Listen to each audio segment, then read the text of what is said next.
Hizi hakuna mjadala tena. Tulishakubaliana kwamba vibanda vile vimejengwa katika kuvunja kanuni. Waliomiliki vile vibanda wengine ni wanatakiwa kugawa vibanda. Kwa mfano kama mtendaji naye ni sehemu ya wamiliki wa vibanda pale. Unaelewa bwana mkuu wa wilaya? Kwa vile vibanda tumeona kwamba umefanyika uhuni, vibanda takiwa vishushwe, pabaki place wazi. Tukubaliana hilo jambo. Hakuwa na jambo jingine.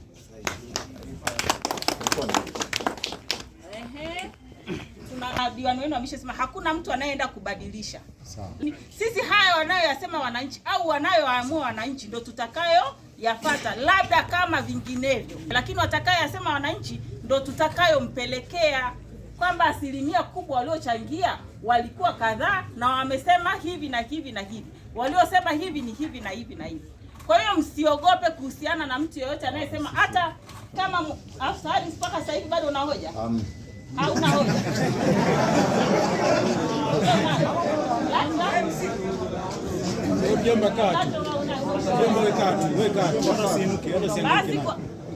Sisi tunampenda Mheshimiwa Rais. Basi kama ya nanilia bado unataka nani? Ongea kama Ifunda wewe. Oye. Ifunda wewe. Oye baba. Naanzia pale pale. Kwa nini tuko hapa? Kwa sababu ya utekelezaji wa sheria. Ndio.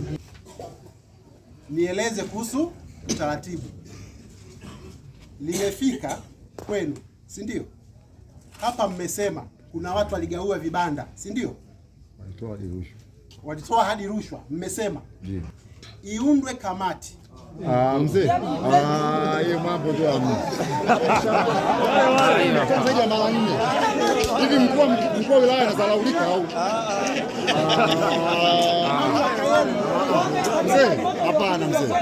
Mzee, kijiji hiki sio cha wajinga mzee. Sio aje waziri mkuu tumwambie vibanda.